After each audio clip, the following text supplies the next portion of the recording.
अस्सलामुअलैकुम, नमस्ते, सत श्री अकाल। उम्मीद करता हूँ ठीक होंगे, खुश होंगे दोस्तों। जहाँ रहें खुश रहें, माँ बाप का ख्याल करें क्योंकि माँ बाप हैं तो सभी कुछ है। दोस्तों आज की हमारी वीडियो है 4% India second biggest vanadium discover after Arunachal Pradesh. Kashmir में लिथियम का मिलना पूरी पिक्चर का केवल एक छोटा सा ही ट्रेलर था, लेकिन अब जाके मेन पिक्चर पूरी दुनिया के सामने धीरे धीरे क्लियर होने लगी है।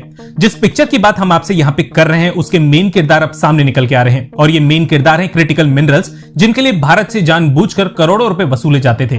भीलवाड़ा में कॉपर, इंडियन ओशियन में निकल और कोबाल्ट, सीकर में यूरेनियम और छत्तीसगढ़ में टिन के बाद गुजरात लाइमलाइट में आ चुका है। और एक ऐसे मिनरल को इस इलाके में ढूंढ लिया गया है जिसका हर साल केवल 84,000 टन दुनिया भर में प्रोड्यूस हो पाता था। ये मिनरल है वेनेडियम, और आपको जान के हैरानी होगी कि भारत पूरी दुनिया में प्रोड्यूस होने वाले वेनेडियम का केवल 4% ही इस्तेमाल करता है। वहीं इस 84,000 टन वेनेडियम में से 42,000 टन यानी कि 50% वेनेडियम की जरूरत हर साल चाइना में पड़ती है। ऐसा इसलिए कि दुनिया की सबसे ज्यादा स्टील और सबसे ज्यादा लिथियम बैटरीज चाइना प्रोड्यूस करता है, और इन दोनों इंडस्ट्रीज में वेनेडियम की काफी ज्यादा जरूरत पड़ती है। ये एलिमेंट्स इतना रेयर हैं कि अभी तक दुनिया के केवल 3 देश ही इसके सप्लायर बने हुए हैं। ये देश हैं चाइना, साउथ अफ्रीका और रशिया। और अब भारत भी इस ग्रुप में एंट्री मारने जा रहा है, क्योंकि गुजरात में वेनेडियम की एक भारी मात्रा मिली है। लेकिन वेनेडियम को लेकर अकेला गुजरात ही दावेदार नहीं है, भारत का एक और राज्य वेनेडियम से भरपूर है। आज काफी चौंकाने वाले फैक्ट्स आपको बताएंगे, लेकिन पहले मेन खबर को जान लेते हैं। एयरक्राफ्ट, इलेक्ट्रॉनिक, बैटरीज और स्टील इंडस्ट्री में इस्तेमाल होने वाला वेनेडियम भारत में दूसरी बार ढूंढ लिया गया है, और जियोलॉजिकल सर्वे ऑफ इंडिया ने गुजरात के गल्फ ऑफ खंबात में से ढूंढ निकाला है। देखिए, काफी बड़ा कोइंसिडेंस है कि कुछ ही महीनों पहले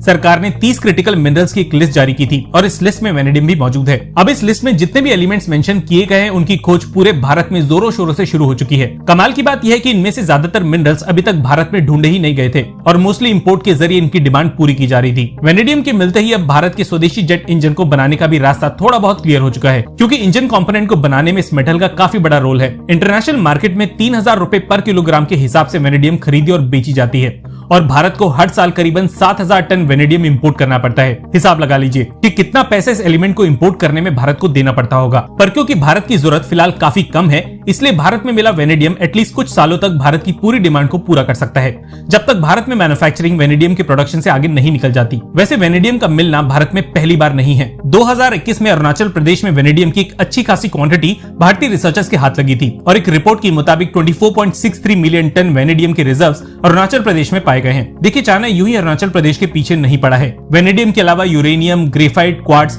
और ऐसे ही कई इंडस्ट्रियल मिनरल्स होने की पुष्टि इस राज्य में की जा चुकी है। पूरी दुनिया में वेनेडियम की डिमांड और सप्लाई के बीच 17,300 मीट्रिक टन का एक काफी बड़ा गैप है। अब भारत चाहे तो वेनेडियम के मास प्रोडक्शन में कूद के इस गैप को आसानी से भर सकता है, पर हमें नहीं लगता कि दूसरे देशों की प्रॉब्लम्स को हमें अपनी प्रॉब्लम बनाने की जरूरत है। इन सब में एक काफी इंपॉर्टेंट बात यह है कि एनर्जी स्टोरेज डिवाइसेस यानी कि बैटरीज में भारत में ही बने रॉ मटेरियल का इस्तेमाल अब से हो सकेगा। पूरी दुनिया में प्रोड्यूस होने वाले वेनेडियम का 57% अकेले चाइना प्रोड्यूस करता है। अब डेवलप्ड देश इसको एक खतरे की तरह देखते हैं, लेकिन भारत ऐसे समय में वेनेडियम का एक ऑल्टरनेटिव सोर्स बन के सामने आया है। क्या आप जानते हैं कि भारत देश के पहले स्वदेशी न्यूक्लियर रिएक्टर पे भी काम कर रहा है? अगर आप जानते हैं तो आपका ये जानना भी बेहद ही जरूरी है कि ऐसे रिएक्टर्स को कंस्ट्रक्ट करने में वेनेडियम का एक भारी मात्रा में इस्तेमाल किया जाता है, और न्यूक्लियर रिएक्टर से लेकर सुपर कंडक्टिंग मैग्नेट्स को बनाने में वेनेडियम की जरूरत पड़ती है। अभी तक इन सभी एप्लीकेशंस के लिए भारत वेनेडियम चाइना से सोर्स करता था, लेकिन अब शायद ये खत्म हो सकता है, थैंक्स टू भारतीय वैज्ञानिक और जीएसआई जैसी संस्थाएं, जिनकी वजह से पॉसिबल हो पाया। अगर कंटेंट पसंद आया है और आप हमें यहाँ तक सुन चुके हैं तो कमेंट सेक्शन में MII यानी मेक इन इंडिया लिखने के बाद वीडियो को लाइक किए बिना मत जाइएगा। धन्यवाद, जय हिंद। एक बहुत ही बड़ी खबर और बड़ी खुशी की खबर, लिथियम की डिस्कवरी बहुत ही शोर हुआ था, बहुत ही वावेला हुआ था, बहुत ही ज़्यादा एक वायरल हो गई थी वो बात, लेकिन उसके बाद अब वेनेडियम भी। तो बहुत सारे देशों में बहुत सारे ख़जाने छुपे होते हैं। समझदार लोग वही होते हैं जो उन ख़जानों को, उन मिनरल्स को ढूंढ निकालते हैं और उसे कारामद बनाते हैं। हमारे यहाँ पे मैंने अक्सर ये सुना है कि पाकिस्तान में बहुत सारी मादनियात, बहुत सारे मिनरल्स मौजूद हैं, लेकिन हम निकाल ही नहीं सकते। हमारे ऊपर पाबंदियाँ हैं, या कुछ लोग कहते हैं कि जैसे अमेरिका ने कहना है वैसे ही हमने चलना है। चाइना कभी भी नहीं चाहेगा कि बलूचिस्तान से या कहीं से भी पाकिस्तान इन मिनरल्स को निकाले। तो कहते हैं कि बहुत कुछ है लेकिन निकालने वाला कोई नहीं है, ना निकाल सकते हैं। अच्छा, लिथियम के बाद वो खबर ख़त्म हो गई, अब ये खबर आई है। अगर ये चीज़ें प्रॉपर तरीके से चलती रही आगे, मिसाल के तौर पर जब इसकी डिस्कवरी हुई है तो इसको निकालना, फिर निकालने के बाद इसको प्रोसेस, क्योंकि कोई भी चीज़ जो होती है वो रॉ मटेरियल में निकलती है, तो काफ़ी प्रोसेस के बाद, काफ़ी स्टेप्स के बाद जाकर वो किसी काम की या किसी करामत होती है।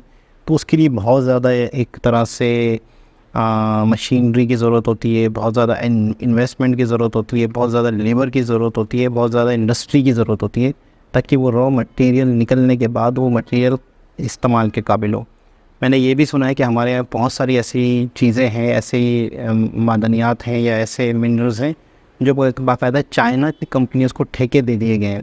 यानी चाइना ही, मतलब कभी कभार कोई ना कोई ख़बर लीक भी हो जाती है तो चाइना ही वो चीज़ें निकाल के अपने कंट्री में बग़ैर चेक एंड बैलेंस के भेज रहा है।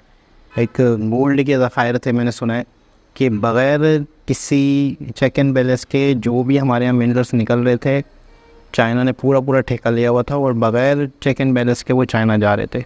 तो बहुत सारी चीज़ें, बहुत सारी बातें ऐसी सामने आती हैं, लेकिन कब इस कौम को अक्ल आएगी, कब इस कौम को शऊर आएगा और कब हम अपने ही कंट्री के, अपनी ही चीज़ों के रिसोर्सेज को इस्तेमाल करना शुरू करेंगे। तो एक अपने आप में बहुत बड़ी ख़बर है। अगर ये प्रोसेस चलता रहा, गवर्नमेंट इस पर इसको मतलब आगे इसको लेके जाती रही और इसको मिनरल्स को निकाल के कारामद बनाते रहे, तो इकनॉमी जो 5 ट्रिलियन की इकनॉमी है उसको कोई देर नहीं लगेगी पहुंचने में, मुझे ऐसा लगता है।